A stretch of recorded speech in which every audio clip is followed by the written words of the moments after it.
ഏറ്റവും ഹെൽത്തി ആയിട്ടും നല്ല ടേസ്റ്റി ആയിട്ടും ചവനപ്രാശം നമുക്കിനി മക്കൾക്ക് വീട്ടിൽ തന്നെ ഉണ്ടാക്കി കൊടുക്കാമേ.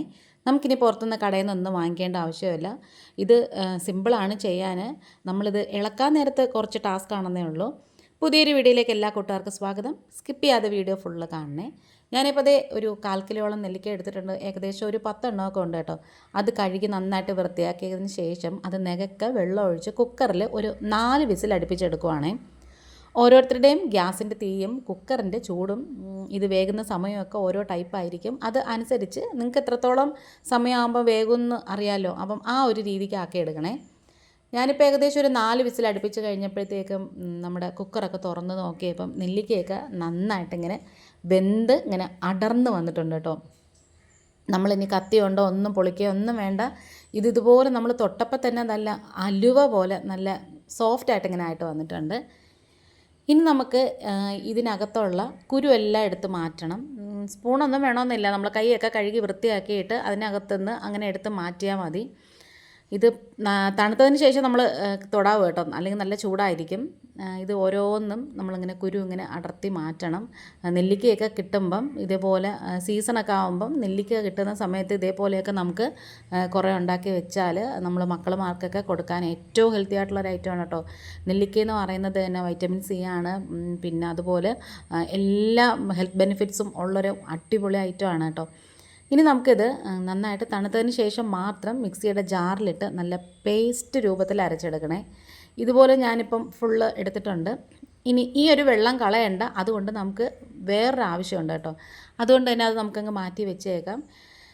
ഇനി നല്ല പേസ്റ്റ് രൂപത്തിൽ അരച്ചെടുത്ത നെല്ലിക്ക നമുക്കതങ്ങ് ഇതേപോലെ വലിയൊരു നോൺ സ്റ്റിക്ക് കടായിലേക്കോ അല്ലെങ്കിൽ വലിയൊരു പരന്ന ചീനിച്ചട്ടിയിലോ അല്ലെങ്കിൽ പരന്ന ഒരു ഉരുളിയിലോ ഒക്കെ നമുക്ക് ഇട്ട് കൊടുക്കാം. നമുക്ക് മിക്സ് ചെയ്യാനും ഇത് കിണ്ടിയെടുക്കാൻ പാകത്തിന് ഏതാണ് സൗകര്യം ആ ഒരു രീതിയിൽ.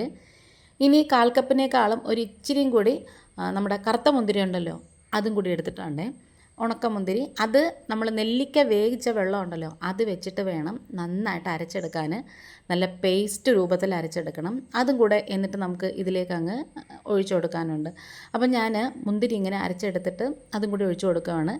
അതൊക്കെ കഴിഞ്ഞതിന് ശേഷം ഏകദേശം ഒരു 15ഓളം നമ്മുടെ ഡേറ്റ്സ് ഉണ്ടല്ലോ അതും കൂടി എടുത്തിട്ട് കുരുവൊക്കെ കളഞ്ഞിട്ട് ആ നെല്ലിക്ക വേവിച്ച വെള്ളത്തിൽ തന്നെ ഈ ഒരു ഡേറ്റ്സും കൂടെ അരച്ചിട്ട് അതും കൂടി ഇതിലേക്ക് അങ്ങ് ഇട്ട് കൊടുക്കുവാണ്. ലാസ്റ്റ് കുറച്ച് വെള്ളം നമ്മൾ നെല്ലിക്ക വേവിച്ച് തന്നെ ഉണ്ടായിരുന്നു, അത് മിക്സി കഴുകിയ ജാറിലേക്ക് ഇട്ടിട്ട് അതും കൂടെ ഒഴിച്ചു കൊടുക്കുവാണ്. ഇനി ഇതിലേക്ക് നമ്മൾ ചേർത്ത് കൊടുക്കുന്നത് 1/4 കപ്പോളം നല്ല ശർക്കരപ്പാനി, നല്ല തിക്കായിട്ടുള്ള ശർക്കരപ്പാനിയാണ്. ലൂസായിട്ടുള്ള ശർക്കരപ്പാനി എടുക്കല്, അതിന് മധുരം കുറവായിരിക്കും. നമ്മൾ കുറേയേറെ ശർക്കര എടുത്തിട്ട് കുറച്ച് വെള്ളം ഒഴിച്ച് ഉരുക്കി എടുക്കുമ്പോഴാണ് നല്ല കട്ടിയായിട്ടുള്ള ശർക്കരപ്പാനി കിട്ടുന്നത്. ഇനി ഇത് നന്നായിട്ട് മിക്സ് ചെയ്ത് യോജിപ്പിച്ചെടുത്തതിന് ശേഷം വേണം നമുക്ക് ഗ്യാസ് കത്തിക്കാനേ. ഇനി ശർക്കരയുടെ മധുരം കുറച്ചും കൂടി വേണം എന്നുണ്ടെങ്കിൽ നിങ്ങൾക്ക് വേണമെങ്കിൽ ചേർത്ത് കൊടുക്കാം. പക്ഷേ ഇത് തന്നെ മതി കേട്ടോ. കാരണം എന്ന് വെച്ചാൽ ആ ഒരു ഈന്തപ്പഴത്തിൻ്റെയും പിന്നെ ഉണക്കമുന്തിരിയുടെയും മധുരമുണ്ട്. പിന്നെ നെല്ലിക്കയിൽ തന്നെ പുളി ഉണ്ടെങ്കിലും അതിനൊരു മധുരം ഉള്ളതാണ് കേട്ടോ.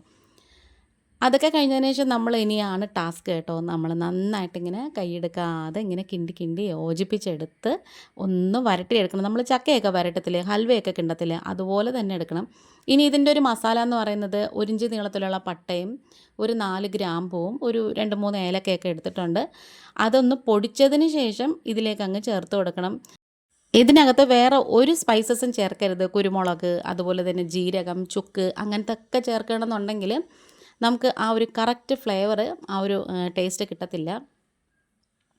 അപ്പോൾ ഞാൻ ഇത് കുറേ സമയം ഇങ്ങനെ ഇളക്കി ഈ ഒരു പരുവം ആക്കി വന്നിട്ടുണ്ട് കേട്ടോ. അപ്പം അത്രയൊക്കെ ഞാൻ വീഡിയോ എടുത്ത് കഴിഞ്ഞാൽ വീഡിയോ ലെങ്തി ആവും, കാണുന്ന നിങ്ങൾക്കും ബോറാവും. അതുകൊണ്ടാണ് ഞാനിങ്ങനെ ആ ഒരു സമയത്ത് ഇങ്ങനെ ഇളക്കുന്ന സമയത്തും ഇത് കുറുകി വരുന്ന സമയത്തും ഒക്കെ വീഡിയോ എടുത്ത് മുഷിപ്പിക്കാത്തത്. ഇനി നമുക്കിതിലേക്ക് 1 ടീസ്പൂണ് നെയ്യ് ചേർത്ത് കൊടുക്കാം. പകുതി മുക്കാലും ഒക്കെ ഒരു പരുവമായി കഴിഞ്ഞതിന് ശേഷമാണ് നമ്മൾ നെയ്യ് ചേർത്ത് കൊടുക്കേണ്ടത്. വീണ്ടും നമ്മുടെ പരിപാടി തന്നെ തുടങ്ങണം. ഈ ഒരു വീഡിയോ കണ്ടുകൊണ്ടിരിക്കുന്ന സമയത്ത് ഈ ഒരു ചാനൽ നിങ്ങൾക്ക് ഇഷ്ടപ്പെടുകയാണെന്നുണ്ടെങ്കിൽ പ്ലീസ് ഒന്ന് ലൈക്ക് ചെയ്യും, ഷെയർ ചെയ്യും, കമൻറ്റ് ചെയ്യും, സബ്സ്ക്രൈബ് ചെയ്ത് സപ്പോർട്ടൂടെ ചെയ്യണേ. ആദ്യമായിട്ട് കാണുന്ന കൂട്ടുകാരെങ്കിലും ഉണ്ടെങ്കിലും ഇതുവരെയും സബ്സ്ക്രൈബ് ചെയ്യാതെ കാണുന്ന കൂട്ടുകാരെങ്കിലും ഉണ്ടെങ്കിലും ആ ഒരു ബെല്ലൈക്കണും സബ്സ്ക്രൈബ് ബട്ടണൊക്കെ പ്രസ് ചെയ്തിട്ട് അതിൽ ഓൾ എന്ന ഓപ്ഷനും കൂടി കൊടുക്കണം. എങ്കിൽ മാത്രം ഞാനിടുന്ന നെക്സ്റ്റ് വീഡിയോസൊക്കെ നോട്ടിഫിക്കേഷനായിട്ട് നിങ്ങൾക്ക് കിട്ടത്തുള്ളൂ. ഇതിൻ്റെ കറക്റ്റ് ടെക്സ്ചർ എന്ന് പറയുന്നത് നമ്മളിങ്ങനെ ആ സ്പാറ്റില കൊണ്ട് നടുഭാഗം ഇങ്ങനെ വരച്ച് നോക്കുമ്പോഴത്തേക്കും അതിങ്ങനെ കൂടിച്ചേരാൻ പാടില്ല. അങ്ങോട്ടും ഇങ്ങോട്ടും രണ്ട് സെപ്പറേറ്റ് ആയിട്ട് തന്നെ ഇരിക്കണം. ആ ഒരു പരുവമൊക്കെ ആവുന്നത് വരെ നമ്മളിങ്ങനെ ഇളക്കി കൊടുക്കണം. ലാസ്റ്റ് വീണ്ടും 1 ടീസ്പൂൺ നെയ്യും കൂടി ചേർത്ത് കൊടുക്കണം. അപ്പോൾ 2 ടീസ്പൂൺ നെയ്യ് മാത്രമേ നമ്മളിതിൽ ചേർത്തിട്ടുള്ളൂ. നല്ല ടേസ്റ്റാണ് കേട്ടോ കഴിക്കാൻ. രാവിലെ മക്കളുമാർ ചായയൊക്കെ കുടിക്കുന്നതിന് മുമ്പ് 1 ടീസ്പൂൺ വീതം കഴിക്കുകയാണെന്നുണ്ടെങ്കിൽ അവരുടെ ഇമ്മ്യൂണിറ്റി പവർ കൂട്ടാനും പിന്നെ ഹെയർ ഗ്രോത്തിനും അതുപോലെ തന്നെ ഈ ഒരു സമയത്ത് ചുമ, തുമ്മൽ അങ്ങനെ എല്ലാം കൂടെ പിള്ളേർക്ക് വരും. അതൊക്കെ മാറാനും ഏറ്റവും നല്ലതാണ്. ഇതിന് മുമ്പ് നമ്മളൊരു ഹോം മെയ്ഡ് ചുക്ക് കാപ്പിയുടെ വീഡിയോ ഇട്ടിട്ടുണ്ടായിരുന്നു. ആ ഒരു വീഡിയോ കണ്ടിട്ട് കുറേ സപ്പോർട്ട് കിട്ടി കേട്ടോ. ഇതുവരെയും സപ്പോർട്ട് ചെയ്ത് കൂടെ നിൽക്കുന്ന എല്ലാവർക്കും ഒത്തിരി നന്ദിയുണ്ട്. ഇനിയും നല്ല നല്ല വീഡിയോസായിട്ട് നമ്മൾ വരാമേ. അപ്പം ഈ ഒരു പരുവാവുന്നവരെ നമ്മൾ ഒരു കിണ്ടി പരുവത്തിന് എടുക്കണം. ഇനി നല്ല ക്ലീൻ ആയിട്ടുള്ളൊരു ജാർ എടുക്കണം. കഴിവതും ഗ്ലാസ് ജാർ തന്നെ എടുക്കാൻ നോക്കണം. പ്ലാസ്റ്റിക് അതുപോലെ തന്നെ സ്റ്റീലൊക്കെ അവോയ്ഡ് ചെയ്യണം. ഇതേപോലെ കഴുകി വൃത്തിയാക്കി നന്നായിട്ട് ഉണങ്ങിയ ഒരു ജാർ എടുക്കണം. ഇത്രയും പരുവത്തിൽ നമ്മൾ കിണ്ടി എടുത്തില്ല എന്നുണ്ടെങ്കിൽ അത് പെട്ടെന്ന് ചീത്തയായി പോകും. ഇനി നമുക്കിത് ഓരോ സ്പൂണ് വീതം ആ ഒരു ജാറിനകത്തേക്ക് ഇടാം. അപ്പോൾ നമ്മുടെ വീഡിയോ വൈൻഡപ്പ് ചെയ്യാറായി. ഇന്നിപ്പോൾ ഇത്രയേ ഉള്ളൂ. വീണ്ടും വരാം. Thanks for watching.